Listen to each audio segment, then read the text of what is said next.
আসসালামু আলাইকুম। Ever vlog টেকনোর spark 30C একেবারে নতুন একটা ফোন, নতুন ট্রিকে খুলবো। একেবারে পানির মতো সহজ ট্রিক শেয়ার দিয়ে ওয়ালে রেখে দিন। অসংখ্য এই ধরনের নতুন নতুন ফোন সহজে বাইপাস করে নিতে পারবেন। তো খুব মনোযোগ সহকারে দেখবেন, একেবারেই একটু নতুন ট্রিক। তো এই ট্রিকে অনেকগুলো নতুন নতুন মডেল খুলতে পারবেন ইনশাল্লাহ। তো আমি এখানে হটস্পট কানেক্ট করব, মানে মোবাইল থেকে হটস্পট কানেক্ট করবো। আপনি তাহলে এখানে ওয়াইফাইও কানেক্ট করে নিতে পারেন, তবে এমনভাবে ওয়াইফাই কানেক্ট করবেন তাতে ওয়াইফাই প্রয়োজন অনুসারে ওয়াইফাইটা অফ করা যায়। তো উপরে বাম পাশে কোনায় দেখতে পাচ্ছেন লকের আইকন রয়েছে, এটার মানে হচ্ছে এফআরপি লক রয়েছে। তারপর আমরা একটু সামনের দিকে গিয়ে দেখিয়ে দিই যে এটা আসলে এফআরপি লক যে রয়েছে। তো কন্টিনিউ করতে থাকুন, যেখানে যেখানে প্রয়োজন হয় আমি সেখানে সেখানে বয়স দিয়ে দেবো ইনশাল্লাহ। তো দেখতে পাচ্ছেন মোবাইলটিতে এফআরপি লক রয়েছে। আমার গুগল অ্যাকাউন্ট দিয়ে মূলত সেকেন্ড স্টেপে দিতে হবে। এখানে দেখতে পাচ্ছেন জিমেল চাচ্ছে। এখন আমি ব্যাগে যাবো, ব্যাগে যাওয়ার পরে এখান থেকে কন্টিনিউ করতে থাকুন।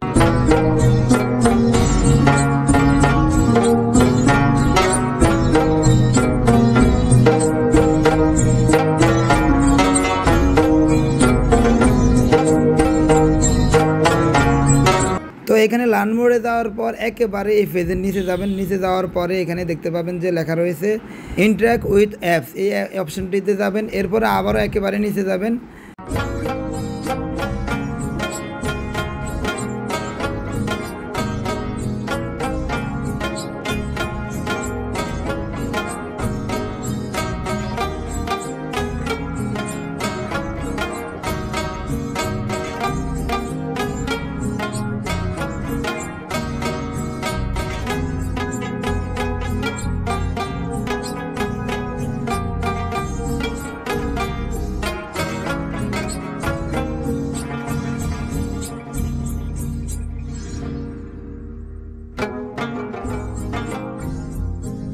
তো এখানে ক্রোম ব্রাউজারের সার্চ বারে আমি VNRoom লিখবো। আপনি যে কোনো ওয়েবসাইট লিখতে পারেন যেখানে এফআরপি বাইপাসের টুলস পাওয়া যায়, অথবা সেটিংস অপশনে যাওয়া যাবে। তো আমি VNRoom এই ওয়েবসাইটটিতে গেলাম। দেখতে পাচ্ছেন প্রথমে যেই ওয়েবসাইটটি আসছে ওইখানে গেলাম। এখানে আমি সেটিংস অপশনটি ওপেন করব।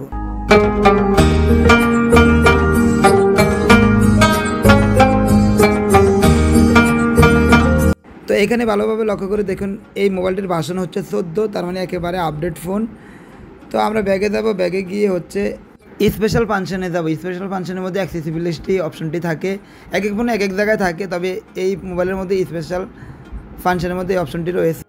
তো আমি অ্যাক্সেসিবিলিটি মেনুতে গিয়ে এই অপশনটি অন করে নেব। অন করে নিলে আমি শর্টকাটে তাতে এই অপশনটি আবার পুনরায় অন করতে পারি। তো এখানে অপশনটি অন করা হয়ে গেছে। এখান থেকে আমি ব্যাগে চলে যাব, একেবারে হোম পেজের প্রথমে চলে যাব।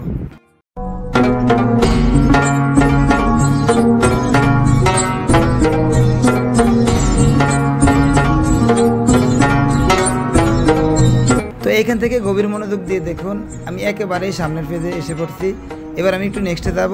ঠিক এই অপশনটায় আসার পর আমি ওয়াইফাইটা অফ করে দিব। যেহেতু আমি হটস্পট কানেক্ট করেছি, হটস্পটটা অফ করে দিলে হবে। আপনারা ওয়াইফাই কানেক্ট করলে ওয়াইফাইটা অফ করে দিবেন।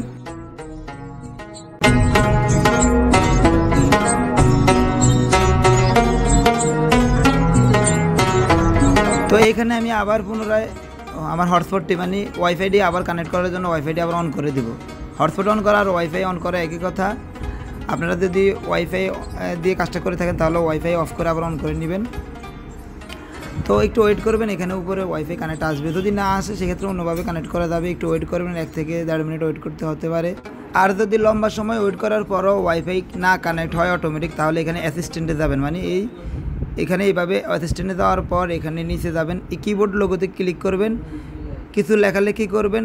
লেখালেখি করার সঙ্গে সঙ্গে দেখবেন কানেক্ট হয়ে গেছে। অথবা এখানে সেটিংস লিখলে আপনি সেটিংসে ঢুকতে পারবেন, ঢুকে সেখান থেকে ওয়াইফাই কানেক্ট করতে পারবেন। তো দেখতে পাচ্ছেন উপরে আমার অলরেডি ওয়াইফাই কানেক্ট অটোমেটিক হয়ে গেছে। এখানে আবার অ্যাসিস্ট্যান্টে গিয়ে এবার গেট স্টার্টে যাবেন বা কিবোর্ডে যাবেন। কিবোর্ডে গিয়ে এবার আপনি ওপেন সেটিংস লেখেন, এখানে ওপেন সেটিংস লিখে ইন্টার দিতে পারেন। ইন্টার দেওয়ার পরে দেখতে পাচ্ছেন এখানে আমাকে সেটিংসে নিয়ে আসছে। তো সেটিংসে নিয়ে আসার পর আপনারা অ্যাপস লিস্টে যাবেন। অ্যাপস লিস্টে গিয়ে অ্যান্ড্রয়েড সেটআপকে ফোর্স স্টপ করে নিতে পারেন। আর এরপরে হচ্ছে আরও নিচে গিয়ে গুগল প্লে সার্ভিসকে আবার ডিসেবল করে নেবেন। তো গুগল প্লে সার্ভিস ডিসেবল করা হয়ে গেলে একেবারে ব্যাকে চলে যাবেন, একেবারে সামনের পেজে চলে যাবেন। একেবারে মোবাইলের শুরুতে যে অবস্থা ছিল ঠিক ওই অবস্থায় চলে যাবেন ব্যাগে গিয়ে। তো এবার এখানে আপনি অ্যারো চিহ্নতে চাপ দিলে আপনি সরাসরি আপনাকে মোবাইলের হোম পেজে নিয়ে আসবে। তার মানে আপনার FRV বাইপাসটি অলরেডি কমপ্লিট হয়ে গেছে। এখানে আপনি ব্যাগে চাপ দিয়ে অথবা নেভিগেশনের চাপ দিয়ে এক্সিট করে নিতে পারেন। তো দেখতে পাচ্ছেন কাজটা কিন্তু হয়ে গেছে, তবে কমপ্লিট এখনও হয় নাই। আপনি এবার আবার সেটিংসে যান, সেটিংসে গিয়ে তো সেটিংসে যাওয়ার আগে দেখতে পাচ্ছেন এখানে দুঃখের বিষয় হচ্ছে এই মোবাইলটা কিস্তিতে কিনা কিস্তিতে লক রয়েছে। তো কিস্তি লকের কারণে এই ফোনটা আর কোনো কাজ করতে পারলাম না। তবে FRV বাইপাস অলরেডি হয়ে গেছে। আপনাকে একটা কাজ করতে হবে, সেটা হচ্ছে সেটিংসে গিয়ে অ্যাপ ম্যানেজমেন্টে গিয়ে এরপর হচ্ছে অ্যাপ লিস্টে যাবেন। অ্যাপ লিস্ট থেকে একেবারে নিচে গুগল প্লে সার্ভিসে গিয়ে ডিসেবল থাকা গুগল প্লে সার্ভিসটিকে এনাবেল করে দেবেন। তো এনাবেল পর আরও একটা কাজ রয়েছে, সেটা হচ্ছে মোবাইলটা আবারও ফ্যাক্টরি রিসেট করে দেবেন বা অথবা হার্ড রিসেট করে দেবেন, তাহলেই কাজটি কমপ্লিট হয়ে যাবে। তো ভিডিওটি ভালো লাগলে অবশ্যই শেয়ার করে দেবেন, আর প্রতিনিয়ত এই ধরনের ভিডিও থেকে আমার পেজটি ফলো করে দেবেন।